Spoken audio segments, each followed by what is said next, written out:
Hello everyone, welcome back to my YouTube channel Ganit Guruji. मैं Lakshman Singh math master आपका अपने YouTube channel पर स्वागत करता हूं। आशा है कि आप सभी ठीक ठाक होंगे। पिछली क्लास में हमने सीधा अनुपात यानी डायरेक्टली प्रोपोर्शनल सीखा था। आज हम प्रतिलोम अनुपात यानी विपरीत अनुपात यानी इनवर्सली प्रोपोर्शनल सीखेंगे। इनवर्सली प्रोपोर्शनल जैसे कि मान लीजिए कि हमें कोई काम कराना है, तो एक व्यक्ति उस काम को मान लीजिए 10 दिन में करता है, तो दो व्यक्ति उसको 5 दिन में करेंगे, क्योंकि और 3 व्यक्ति उसको 3 दिन में करेंगे और 4 व्यक्ति उसको 2 ही दिन में कर देंगे। इस तरह से मतलब कम होता चला जाएगा दिन। जैसे व्यक्तियों की संख्या बढ़ेगी वैसे काम जो पूरा होने के दिन घटेंगे। इसी तरह से मान लीजिए कि हमारे घर में खाना 4 व्यक्तियों के लिए है और मान लीजिए 2 व्यक्ति और आ जाए तो हमें खाना कम मिलेगा। तो इसलिए इसको हम कहते हैं इनवर्सली प्रोपोर्शनल यानी प्रतिलोम अनुपात यानी प्रतिलोम अनुपात। तो प्रतिलोम अनुपात समझ आ गया होगा कि एक राशि घटेगी और एक राशि बढ़ेगी। इसको हम इनवर्सली प्रोपोर्शनल कहते हैं, प्रतिलोम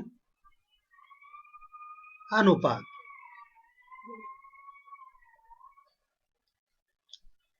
तो प्रतिलोम अनुपात पर ही कुछ क्वेश्चन है, चलिए शुरू करते हैं।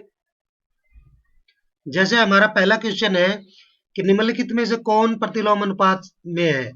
किसी कार्य पर लगे व्यक्तियों की संख्या और उस कार्य को पूरा करने का समय। तो अभी मैंने बताया था आपको कि मान लीजिए एक काम को 5 व्यक्ति एक काम को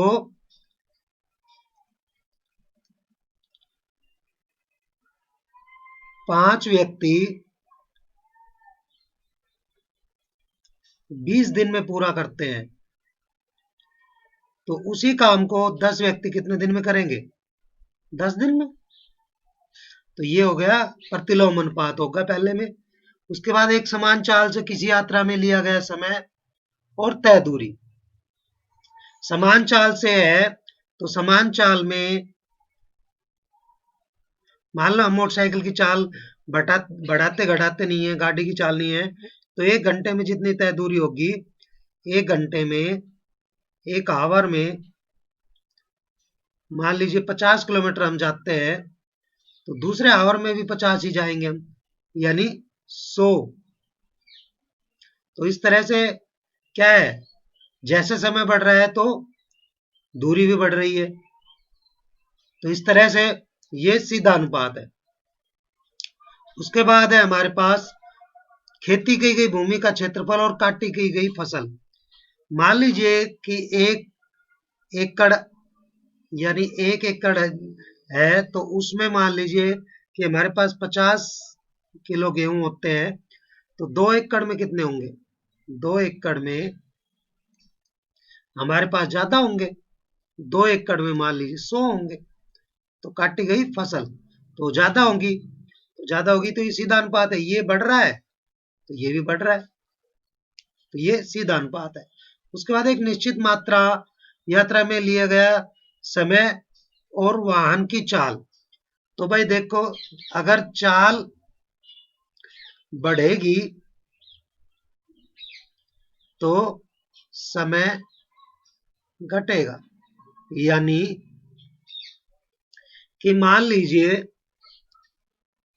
वो 50 किलोमीटर प्रति घंटे की चाल से चल रहा है और 50 किलोमीटर की दूरी तय करनी है, तो उसे 1 घंटा लगेगा। लेकिन अगर वो 100 किलोमीटर की प्रति घंटे की चाल से चल रहा है तो उसको आधा घंटा ही लगेगा। तो इस तरह से दूरी बढ़ रही है न चाल बढ़ रही है, तो समय घट रहा है। ये प्रतिलोम अनुपात है, प्रतिलोम अनुपात यानी इनवर्सली प्रोपोर्शनल, इनवर्सली प्रोपोर्शनल। उसके बाद है किसी देश की जनसंख्या और प्रति व्यक्ति भूमि का क्षेत्रफल। तो भाई इसमें है कि जनसंख्या मान लीजिए 50,000 है, जनसंख्या मान लीजिए 50,000 है, और एक आदमी को प्रति व्यक्ति क्षेत्रफल, प्रति व्यक्ति भूमि मान लीजिए उसको 100 गज जगह मिलती है, और अगर मान लीजिए वो 1 लाख हो गई तो 50 गज ही मिलेगी, जगह तो उतनी ही है, बट जाएगी। तो ये भी क्या है, इनवर्सली प्रोपोर्शनल है, यानी इनवर्सली प्रोपोर्शनल है, यानी प्रतिलोम अनुपात है, प्रतिलोम है। इसके बाद है हमारे पास कि एक टेलीफोन गेम शो में 1 लाख रुपए, एक टेलीविजन गेम शो में 1 लाख रुपए, 1 लाख रुपए बांटने हैं।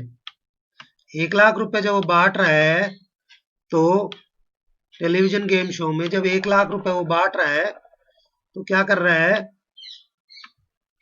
कि अगर एक ही जीतने वाला है तो उसको ज्यादा 1 लाख रुपए मिलेंगे पूरे, लेकिन अगर उसको 2 जीतने वाले हैं तो उसको 50-50 हजार रुपए मिल रहे हैं, और 4 जीतने वाले होंगे तो भाई इसके लिए आप क्या करेंगे, टेबल बनाएंगे, इस तरह से टेबल बनाएंगे। और टेबल में क्या करेंगे यहां पर कि यहां तो विजेता, जितने विजेता है, और यहां पुरस्कार की राशि जैसे इसने दे रखा है। तो भाई 1 है तो 1 लाख, और अगर 2 है तो 50,000 में बट गई। 4 है तो इसको आपको बताना है, पहले तो इस सारणी को पूरा करना है, फिर बताना है क्या ये अनुक्रमानुपाती है या व्युत्क्रमानुपाती है। अनुक्रमानुपाती मतलब सीधा है, या व्युत्क्रमानुपाती है। तो आप यहां से देख रहे हैं कि एक व्यक्ति को 1 लाख मिल रहे हैं, 2 व्यक्ति को 50,000। जैसे जैसे विजेताओं की संख्या बढ़ रही है तो उसकी राशि घट रही है। तो यहां आपको निकालना है, तो इसको क्या करेंगे आप, यह एक्सपोज कर लेंगे। अब की बार इन दोनों का हम मल्टीप्लाई करेंगे। पिछली बार हमने जो सीधा अनुपात था उसमें इसमें हमने डिवाइड किया था, ये मल्टीप्लाई करेंगे। इस 4 से इसको डिवाइड कर देंगे तो ये हमारे पास 4 से डिवाइड करेंगे तो ये हमारे पास हो गया 4 से 25,000 एक व्यक्ति को मिलेंगे, एक विजेता को, यानी यहाँ कितने आ जाएंगे, 25,000 आ जाएंगे यहाँ पर। तो इस तरह से आपको 5 का निकालना है तो यहाँ 5 रख लेंगे, फिर 6, 8 का, फिर 10 का, और फिर 20 का। उसके बाद है हमारे पास कि रहमान तिल्लियों का या डंडों का प्रयोग करते हुए एक पहिया बना रहा है। क्या बना रहा है, पहिया बना रहा है। तो वह कह रहा है कि इस प्रकार लगाना जाता है कि कहीं क्रमागत तिल्लियों के बीच जो कोण है वो बराबर रहे। तो आप क्या करेंगे, यहां तो आप तिल्लियों की संख्या लिखेंगे, जैसे इसने टेबल बना रखी है, तिल्लियां, यहां लिखेंगे तिल्लियां, तिल्लियों की संख्या, और यहां लिखेंगे आप उनके बीच का कोण।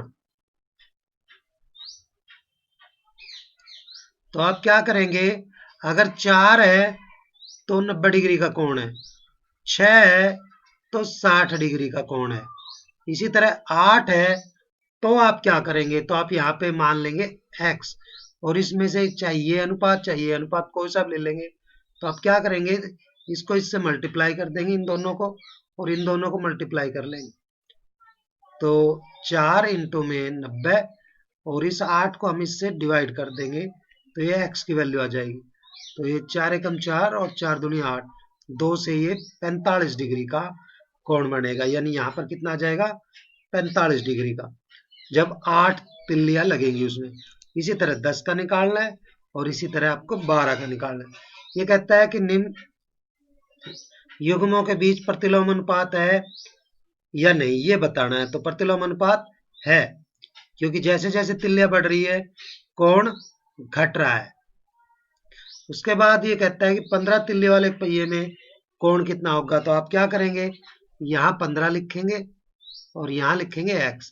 तो 4 इंटू में 90 और 15 गुणा में x।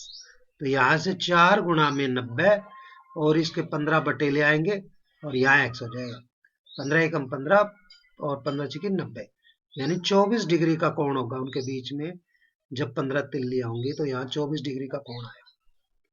इसी तरह आगे ये कह रहा है यदि क्रमागत तिल्लियों के बीच के युग्म का कोण 40 है तो आवश्यक तिल्लियों की संख्या कितनी होगी।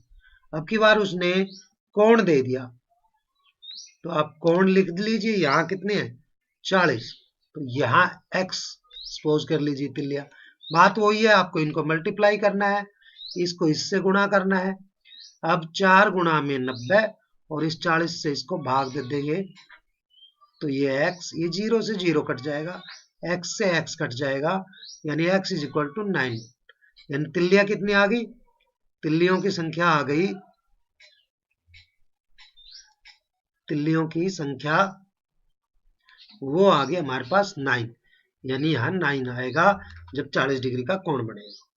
तो आशा है आपको ये क्वेश्चन समझ में आ गए होंगे। वीडियो अच्छा लगा हो तो लाइक और शेयर कीजिए, और कोई मेरे वीडियो पर नया है तो सब्सक्राइब कीजिए, लाइक कीजिए और शेयर कीजिए ताकि आपके साथ साथ औरों को भी इसका बेनिफिट मिल सके। वीडियो के अंत तक बने रहने के लिए आप सभी का धन्यवाद। Thank you.